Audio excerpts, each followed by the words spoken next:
millets, and we have distributed.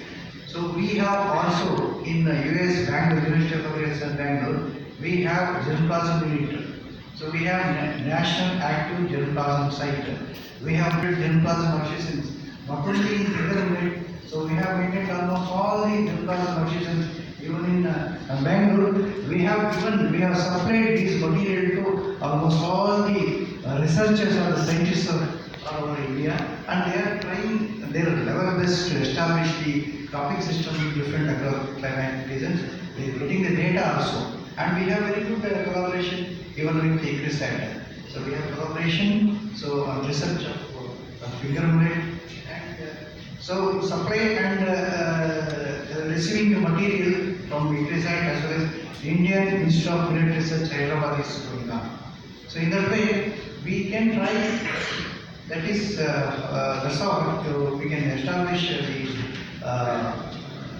millet cultivation. Interesting. So that is good news. It's not that it cannot.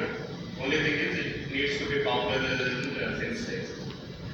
Yeah. So Ramanand, so we talk about the yields, why we need to increase yields, how we talk all that. But now on the other side, we have the problem of climate change.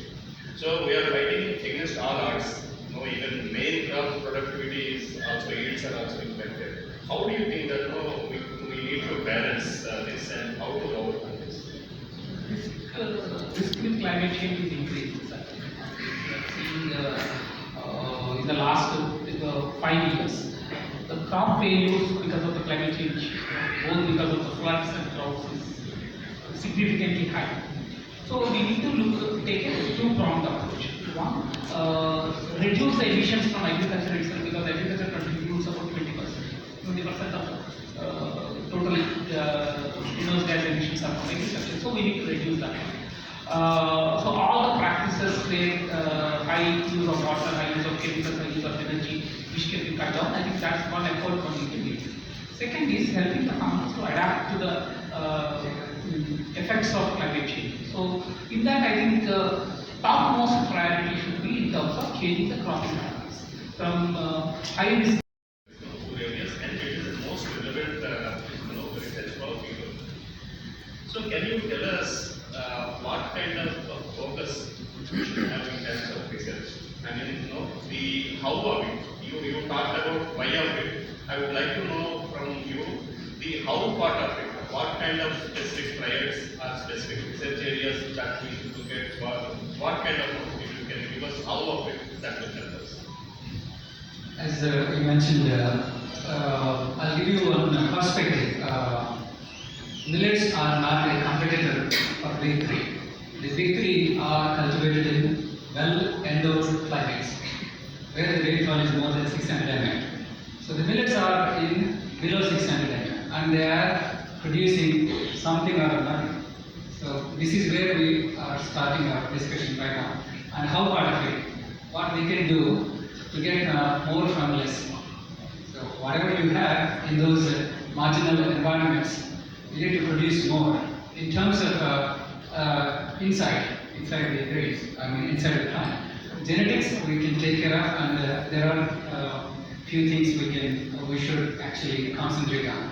First thing is drought. As the climate change rightly mentioned by you, one thing that is going to challenge is if that 600 is going to come down to 400, can I get the same performance or a little more? How do I do that? If I have better genetics, better genes, yes. Answer is yes, because that's proven already. So that's one thing. How about heat? If the temperature goes by 2 degrees, what happens and how to combat it? When the CO2 is increasing, right now we are looking at 400 ppm plus. In the next few years, how do we cope up with that? Do we have better genetics? How do we deal with it? We can identify the sources of these tolerance limits in the available germplasm. As I just mentioned, they have valuable lines. We do have some lines. We can collaborate and find those genes. So do other problems like salinity, when the salt concentration increases, that also challenges, especially in those challenged environments where millets are being grown. So what I'm urging the population here, the dignitaries here, do not match, as I just mentioned, don't compare these millets with the other cash crops. We're not doing that mistake. We're trying to see as it is what we have on ground, how do we improve that? And the genetics is one part of it. The other part is once we have a very good variety, I may fail to get a very good yield because my agronomy also should support me in terms of machinery, as I just mentioned. Yeah, so 300 KMR 316 for newly developed variety of US Bangalore. So in that way, actually, the intensification of the cultivation, so the variety should be fertilizer responsive and input responsive. That is also very, very important. So we are growing millets in the neglected areas, so low inputs are used. Many times we grow the material, seed material, and we just simply keep quiet. So the row of sowing is not made, and many times the transplanting method is also very, very important. Those things are not taken for that. So, and one more thing actually, so when you cultivate the millet, the harvest is sure. You get some yield, definitely you get yield, but not for other crops. So this is actually the one way, and hybrid varieties definitely do well under good management system. Good management system. When you cultivate in a good management, definitely will get the yield. So another way, another question actually that is not so related to me even then. So we have to make arrangement for our research on the development of small equipments. So these millets are actually grown in small and marginal farms only. So 1 acre, 2 acre, not 5 acres. So for that area actually, small machinery should be developed. So recently actually we had a meeting in Bangalore. NABARD actually conducted a meeting. So there was many deliberations and they have made recommendations for the development of small machineries. So University of Agricultural Sciences and almost all ICL institutions have taken measures for the development of these small machineries for harvesting and also the threshing and other purposes of the millets. So we have no time for only one last question. Yeah. I fully agree with Dr. Ramanya where he says that mindset of paddy should not be there now for growing millets. And this is the international year of millets. I don't know, subject to correction. We are talking about the demand and supply and also about incentivization for the farmers for production and all. When you talk about paddy, wheat, and many other crops and all, there is an MSP. Including the ragi, there is an MSP, subject to correction. And we are not seeing the government to announce that. Then only there is a demand, there is some sort of incentivization for the farmer. This is one of the policy initiatives where government needs to think of. Another one regarding the climate related issues and increasing the. Brief about your. I'm just, more broken words, so I am saying it. And increasing the area and all. I can, Nagaraja can vouch for this thing. There are tank irrigated areas. If there is an embargo for growing paddy and sugarcane in those areas where the tank irrigation is there, but still the farmers will grow because of the fancy of whatever paddy or sugarcane and all. Can you not announce a policy, maybe from the state governments or the government of India side, under the tank irrigation, at least they should go for millets. So that the area can go further and at least the production of the millet also will go. Sure. And It's made to bring in cropping pattern restrictions on cropping patterns.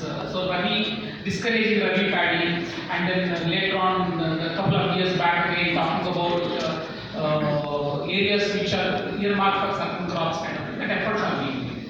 But the farmers' choices are always based on the net income farmers gets. I think that's where we need to figure out what are the support systems we change so that equitably support is available. Say for example, Telangana, if we want to have farmers say today there is a 450% increase in rice in Rabi. So if it has to come down by say half of it, we need to increase the other crops, support to other crops. So if you are procuring only rice but ask farmers to grow pulses and oilseeds, it's not going to happen. So I think the incentive systems should change so that farmers will make a transition.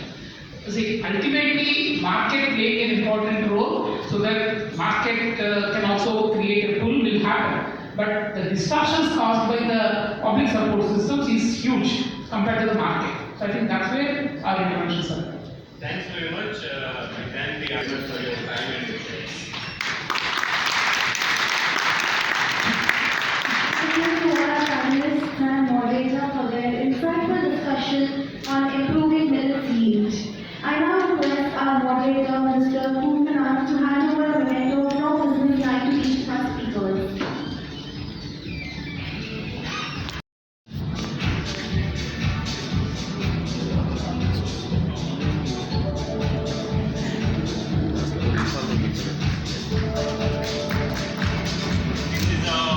This is a business line special publication on TTD.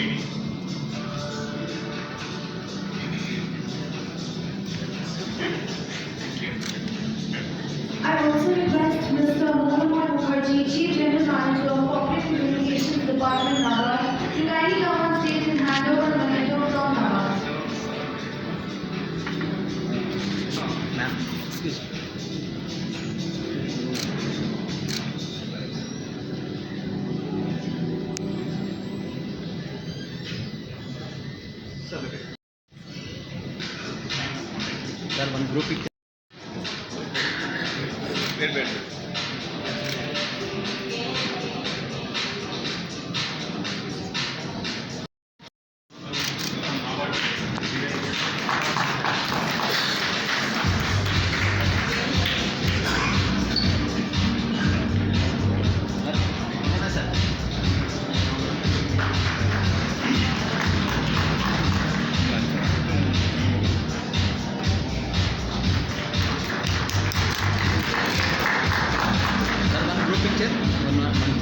With you, please. Sir.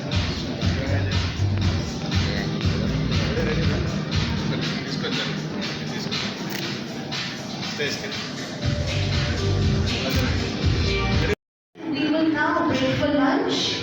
We have a special Millets menu for lunch, so make sure you check that out and enjoy your meal. And use this time to engage in meaningful conversations with fellow participants and join us friendly in association with APIDA and Tribute. There is a India, as we all know, is the largest producer of millets in the world. It is estimated that India alone was responsible for the production of 80% of Asia's and 20% of global production of millets. Its average yield is also comparable to the world and is slightly higher. It is thus befitting that India has taken a lead role in promoting millets globally. As we all know, that the proposal for an International Year of Millets 2023 was put forth by the Government of India and endorsed by the various bodies of the FAO, with its final adoption by the UN General Assembly in March 2021. A number of significant initiatives have been taken by the Government of India for the promotion of millets. Millets as nutrient cereals in April 2018, awareness programs on national food security mechanism, R&D support to startups and entrepreneurs for developing recipes and value-added products, and many more such initiatives are being taken by the government besides the International Year of Millets 2023. At the international fora, India has taken lead and prominent role in promotion of millets and millet-based products, especially under the G20. India, during its presidency, conducted a number of events and programs popularizing millet production and consumption. India, as we may recall, organized a two-day Global Millets Conference in March this year, with participants from more than 102 countries participating in that. India also launched the Millets and Other Ancient Grains International Research Initiative, Maharishi. To give significant visibility to millets, the Ministry of Agriculture and Farmers Welfare organized a special visit of G20 first spouses to the IARA campus this month in Pusa, and this. I've traveled more than 20 countries in promoting tourism and investments. And next 20 years, I committed myself to restore local food cultures. And there is a reason why. On a border, and I've seen my sister, who is an award-winning millet farmer from Karnataka. It's a border. So she was selling foxtail millet for 15 rupees per kilo. Then I was thinking that it's a huge injustice.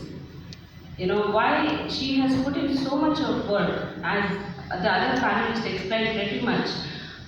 You know, how much of drudgery is involved, how much of hard work is involved. If she is able to sell only for 15 rupees, how do we even she make up her livelihood and then take care of her children? So that is like an eye-opening thing for me. And then I thought, why don't I use my a bit of marketing skills in, marketing the millets. That is how the Millet Bank as a journey shed, which was unused for the last 15 years.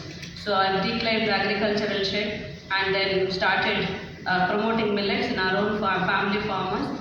And then I realized a couple of challenges which many of the panelists have mentioned. In fact, Raj sir has mentioned that production level challenges. Recently, 6 months back, we have grown finger millet. And then I have seen 20 agri workers coming from Tamil Nadu border, which is a place called Ramakuppam.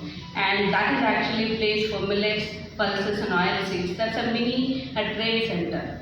And then around Ramakuppam are multiple villages, tribal villages who grow millets. And I asked them, why did you come from all the way 20 kilometers, taking an auto to our farm to work? And what they said was amazing me. They said, because of the monkey issue.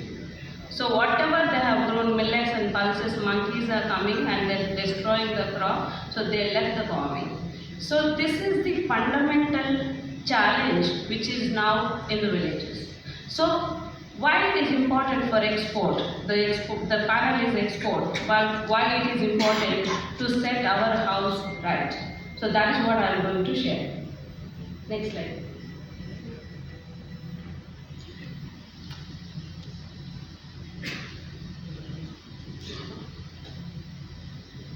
So this is what I was telling. This is what Millet Bank is, the first picture, which is actually a symbol of farmers' wealth and biodiversity, crop diversity. That is the symbol that I have taken, which in my own house there were 30 of them. And in my village also there were many of those structures where we used to store multiple millets.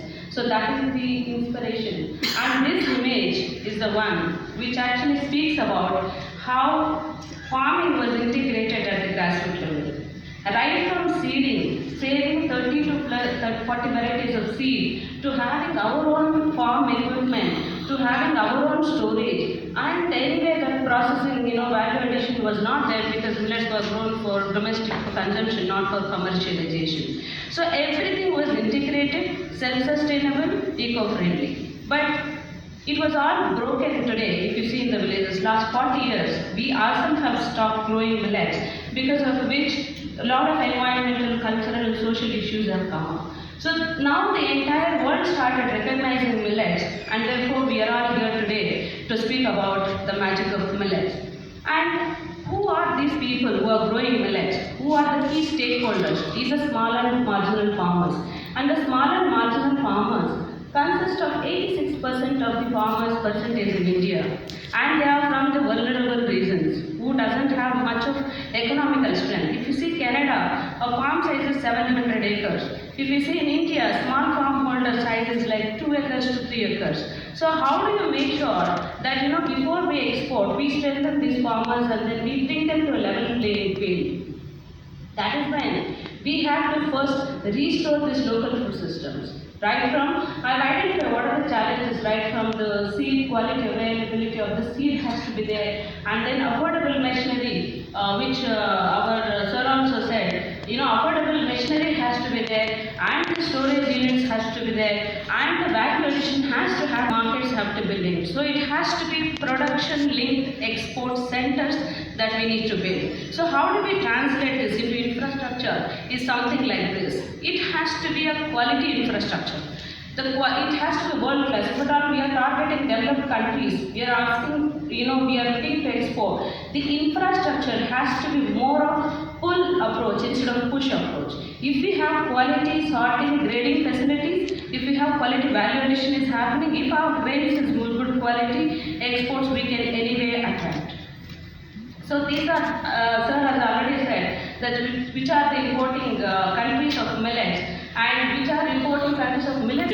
And we need to strengthen the small and marginal farmers by providing quality services at the grassroots level. And the second one is tap the untapped market, which is actually developed countries. We haven't even looked at them, so we have to do it. And the third one is promote a higher value. You know, instead of like the volume, we need to have more of value-based products. If you see Indonesia, the kind of bakery products that they are importing, and it's insane prices it seems. So, you know, we have to, why don't we tap actually and develop products for those kind of Indian millets. I was in Singapore about 6 months back. I was in Mustafa Center, and for 1.5 hours I was standing in the retail market, and then there was not even one product of Indian millet was there. So I was asking people, like, you know, why are you not taking millets? And first of all, they asked, what is millet? And then I started explaining Nutri cereal, and they said, oh, cereal. She was actually confused. I said, yeah, I watch a lot of Indian cereals. So this is the level of, you know, problem in the civic society. It's not about the Indian diaspora I'm talking about, but the mainstream consumers who we are looking to tap. You know, there's a huge knowledge gap. So we need to brand Indian millets for quality, for gluten-free, or whatever the superfoods and whatever the trends are happening. We need to link and brand them. And the fourth one is leveraging the traceability.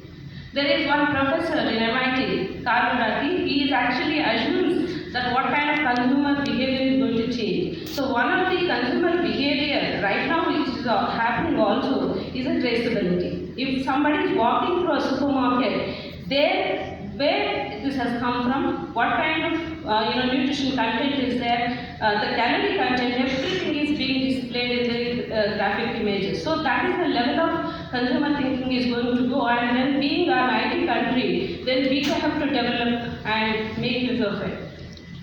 And then dedicated government support, many of the panelists have spoken, and fantastic, like last whatever is happening. The reason a 3-year-old startup like me standing here itself is an effort of government and APIDA, NABARD, and everybody is doing a great job, but it is not enough. We need to all work together, and it should not be 1-year approach, it should be like 10 years or 20 years approach, then that's when we will be able to see the real value.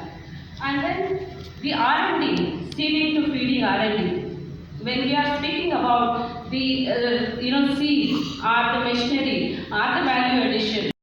So far since morning that millets are, we do have many strengths as presented, and these are nutritious as well as environmental friendly. Our production base is higher and all. Although at the same time we do have the weaknesses, like maybe the demand has over the years has gone down domestically as well as in the international market. The end use has been changing based on various factors. So as far as exports is concerned, I will come to the point directly that we believe that it depends on 3-4 major factors.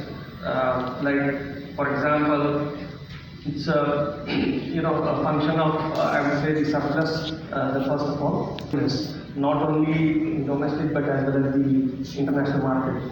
And the third major point is there should be the demand. So if we compare or assess the Indian millet sector as well as the strengths which we have against these 3-4 major factors, then we'll come to know that as far as availability is concerned, yes, there is an availability. Nonetheless, over the year, the production has gone reasons also, including the green revolution and all. But in case of millets, offline government has realized and started these initiatives. These are good things, like in a way we provide kind of support to the farmers in terms of assured market to find that. So MSP can be one of the tools to play with and help farmers to grow more, so that the supply side issues can be addressed. I would ask Vishala, can you please tell the audience whether farmers are really interested to grow millets out of passion, or are they also looking at their economics? Because if they shift from one crop to another, it needs to be compensated with remunerative prices. How that can be achieved? Sir, my answer is in this country, health, education, agriculture cannot sustain on its own. So definitely farmers, millet farmers especially, who are these millet farmers? They are not the mainstream farmers who are actually growing commercial crops. They are from tribal regions mostly, they are from hilly regions, forest regions, and these are the farmers that are way beyond development, right? So for them the incentives and the services which I was actually speaking, by providing integrated infrastructure, so we need to uplift them and bring them to the level playing field first, then only they will be able to grow millets. Right now they are growing millets out of, because there is no other alternate crop, or they don't know how to grow anything, or just by passion, it is coming as a part of the legacy, or somebody would have, like the FPO with Saraswati Garu is telling, they might be growing. But if you have to grow them for the commercial market, the kind of level of support services also has to be at that level. So whatever the existing infrastructure is not sufficient, so they are growing, but we need to do a right justification for them by providing integrated. Yeah.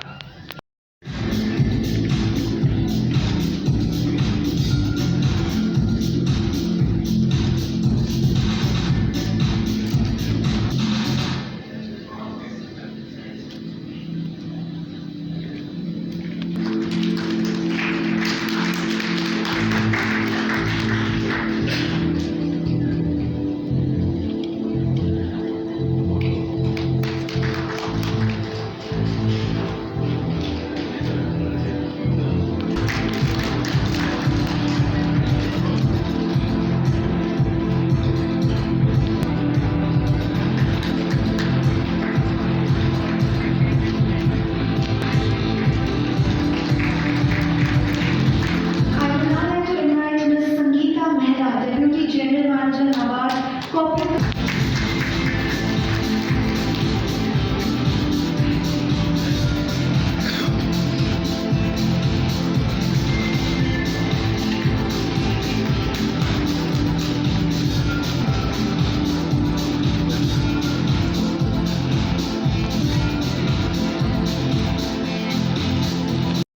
Consumption, and most of this is for the diaspora in various countries. And definitely, I think in the last 5 years or so, even before we declared International Year of Millets, the interest internationally has been going on. But of course, the diaspora is a much smaller market, so we need to address the mainstream market. And perhaps I think, according to me, not so much the feed thing, but the import market and for value-added products, value-added packaged products. So if you look globally, there are 4 important trends which are happening. I think one is the movement towards plant-based food. You have seen a lot of companies, US and other countries, which have come out even publicly listed, etc. That's one big trend. Second is there's also a big trend towards gut health. Because I think people realize the gut microbiome is a very important thing. And third is a different, I think, food lifestyles, whether it is vegan. In Rajbhavan, there are 20 vice chancellors that they are called from various backgrounds. Everybody is doing big presentation. I think there's a revolutionary, I think there's a revolution. So mine was the last one, because I was the industry guy, they put me the last one. Okay? So they said, madam, I said, the nice thing is PowerPoint presentation. As the time goes on, we keep deleting the slides. So we deleted, I only had 5 slides. I said, I put one slide only on top of the dryland agriculture. Only dryland agriculture. Why is it important? Dryland agriculture. Whether it's a sesame, ginger or millet or dryland agriculture products. We are not focusing on that. Just imagine even an economist can tell by switching over to millet how much water is going to save in the rice production and wheat production. I think we should charge people who are doing more eating the rice, they should be put more GST. So it should be here. I think, I'm a strong believer of dryland agriculture because the future water is not going away. It's a game. I think thanks to the Prime Minister, put this agenda, not because this time, but it's also saying that what point of view for the country. And this is not going to be a survival. Next 15, 20 years now, when water is not there, where we going to, what we going to grow as a crop. But I think millet, the dry crops like sesame, mustard oil, all that are very important for the country. Healthy and strong by eating these millets. Do we get same nutritious food? No? That's a very good question. I asked the same variety. Is what I really covered 50 years back. Same tomato, the traditional variety of tomato, is the same as they do hybrid tomatoes which are there. Is the same nutrition? Nobody has done this studies. Nobody has done it. But the millets have not changed so much. Thanks to the agriculture university, not much breeding is being done. They have not done the breeding. So fortunately, my feeling is the nutrition value of that traditional, it should be there almost.